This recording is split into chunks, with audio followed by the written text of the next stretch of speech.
नमस्कार मित्रांनो, मी डॉक्टर वाघमारे आयुर्वेदिक शेती या यूट्यूब चॅनलमध्ये तुम्हा सर्वांचे स्वागत करतो. मित्रांनो, पाहता पाहता 7,012 काहीतरी सबस्क्रायबर झालेले आहेत. ज्या लोकांना माझे व्हिडिओ आवडतात आणि जी लोक मला सबस्क्राईब करतात त्या लोकांचे खूप खूप धन्यवाद.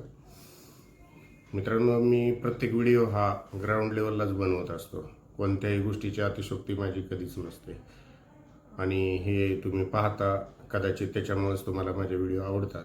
आज मी दुसरा एक असा व्हिडिओ बनवणार आहे की ज्याची आता सध्या गरज आहे आणि माणूस चुकतो कुठं. तर सगळ्यात जास्त आता काय माझे जास्त व्हिडिओ तुम्ही पाहत असाल तर मिलियाडोबिया ह्याच्यावर आहेत. आता मिलियाडोबिया ह्या विषयावरला मी जास्त करून प्राधान्य का देतो, तर त्याचं मेन कारण असं आहे की आज वातावरणामध्ये एवढे चेंजेस होत आहेत. उन्हाळ्यामध्ये पण पाऊस पडतो, पावसाळ्यामध्ये ऊन असतं, बरंच क्लायमेट चेंज झालेलं आहे. आणि आता परिस्थिती अशी आहे की लोक काय करतात आहे, पूर्वीची लोक जी लोक ऋतूनुसार काही पिकं घेत असायचे, आज त्या पद्धतीने जर आपण करायला गेलो तर कदाचित आपली फसवणूक झाल्यासारखी होते. कारण अवकाळी अवेळी पाऊस पडणं, कधी पाऊसच न पडणं, ह्या गोष्टी बऱ्याचशा व्हायला लागलेल्या आहेत.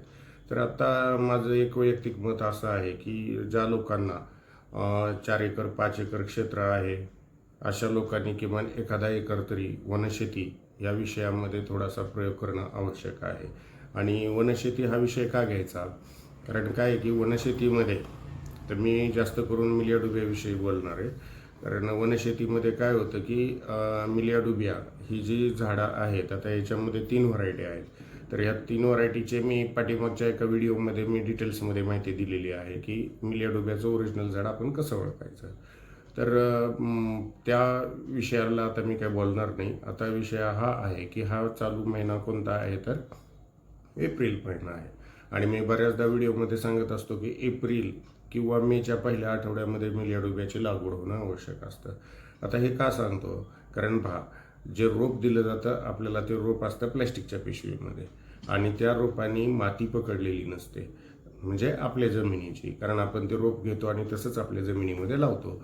मग ते लावल्यानंतर त्या रोपांनी आपल्या जमिनीची माती पकडणं आवश्यक आहे आणि त्याला कालावधी किमान महिनाभर तरी आपल्याला देणं आवश्यक असतं.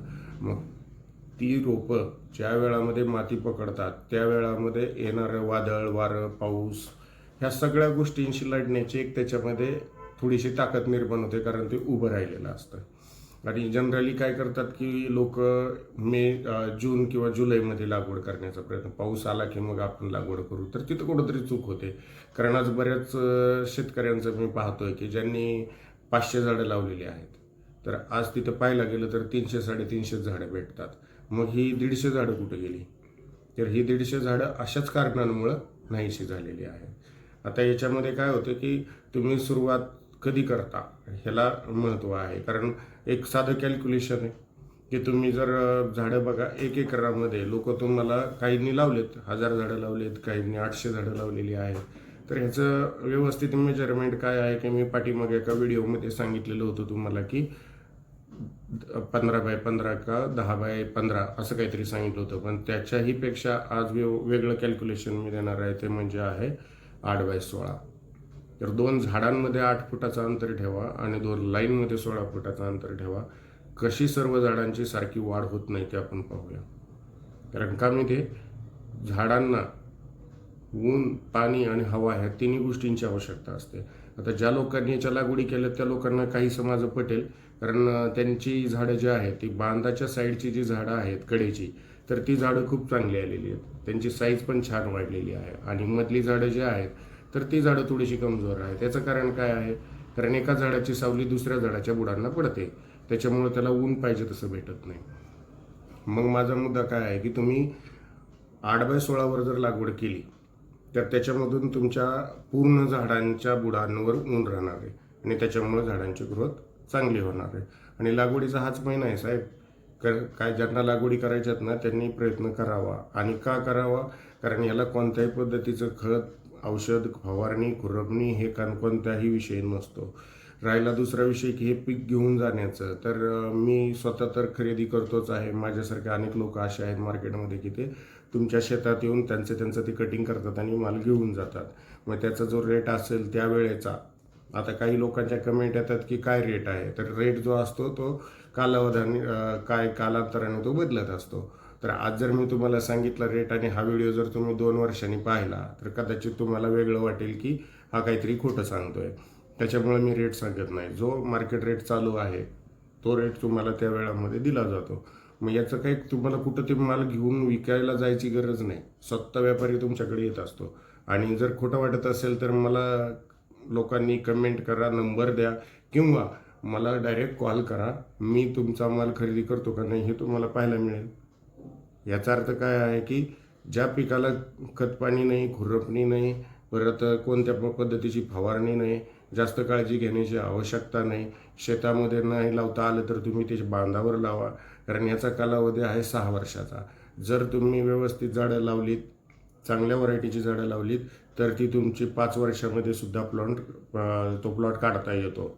हा कोणत्याही पिकांना दुसऱ्या त्रास देत नाही. म्हणून याची लागवड करणं खूप आवश्यक आहे. कारण हाच एक आज लोकांनी ज्यांनी ज्यांनी केलं आणि ज्यांची झाडं चांगली आहेत त्यांना एकरी 5-5, 6-6 लाख रुपये आरामात मिळालेले आहेत. मग हाच रेट पुढे जाऊन वाढणार आहे. मग हा रेट वाढल्यानंतर 2 पैसे तुम्हालाही वाढतील. म्हणून थोडंसं आयुर्वेदिक शेती ह्या चॅनलमधून मी लोकांना समजवण्याचा प्रयत्न करत असतो की वनशेतीकडं थोडंसं लक्ष द्या. याच्यामध्ये चांगली गोष्ट काय आहे की याला गव्हर्नमेंटचं 6 लाख अनुदान आहे. मग ते शेतकऱ्यांपर्यंत किती भेटतं हा मुद्दा चर्चेचा आहे, कारण ते आपण सांगू शकत नाही. पण किमान मी बऱ्याच लोकांचं ऐकलेलं आहे की 3-3.5 लाखापर्यंत त्यांना ते मिळालेलं आहे. आता याच्यामध्ये पण काही गोष्टी अशा आहेत की काही एरियामध्ये मिळतं, काही एरियामध्ये नाही मिळत. याचाही लोकांनी थोडासा विचार करावा की आपल्याला मिळेल की नाही. ब्रह्मी म्हणतो एकंदरीत काय की जरी आपल्याला अनुदान नाही मिळालं तर आज आपण जी पिकं घेतो त्याच्यासाठी खुरपणी म्हणा, बियाणं म्हणा, फवारणी म्हणा, या सगळ्या गोष्टींसाठी खूप सारा खर्च कायम करत राहतो. पण या पिकाला तुम्हाला एकदा लागवड केल्यानंतर याला बाकी काही खर्चच नाही. 6 वर्षानंतर किंवा 5 वर्षानंतर किंवा 4ही वर्षानंतर स्वतःहून आम्ही स्वतः येतो, ते खरेदी करतो आणि घेऊन जातो. त्याच्यामुळं याच्यासाठी जास्त विचार करत बसण्याची आवश्यकता नाही. ज्यांना कुणाला लागवड करायची असेल त्यांनी मी माझा इथे नंबर देतच असतो. त्या नंबरवर कॉल करा. तुम्हाला रोपांविषयी पण माहिती सांगतो. एकरी तुम्हाला लागणार आहेत 400 झाडं आणि 400पेक्षा जास्त लावू नका, कारण जास्त गर्दी झाली तर झाडांची वाढ होत नाही. हे जे तुम्हाला देणारी रोपं देणारे जे आहेत नर्सरीवाले, हे तुम्हाला रोपं देऊन मोकळे होतील. पुढचा प्रश्न तुम्हालाच सॉल्व करायचा आहे. जर झाडं चांगले असतील तर मार्केटमधून जी पण लोक तुमच्याकडे येतील ती तुम्हाला रेट चांगला देतील. आणि जर झाडांची वाढ नीट झालेली नसेल तर मात्र तुम्हाला रेट व्यवस्थित भेटणार नाही. त्याच्यामुळं काय की आपलं नुकसान नाही झालं पाहिजे, त्यासाठी व्यवस्थित आणि मार्गदर्शन घेऊनच तुम्ही या लागवडी केल्या पाहिजेत, असं मी तुम्हाला शेवटी सांगतो. आणि ज्यांना लागवड करायची असेल त्यांनी मला कॉल करा. मी माझा इथं नंबर दिलेला आहे. खूप खूप धन्यवाद. असेच व्हिडिओ पाहत राहा, मला सहकार्य करा.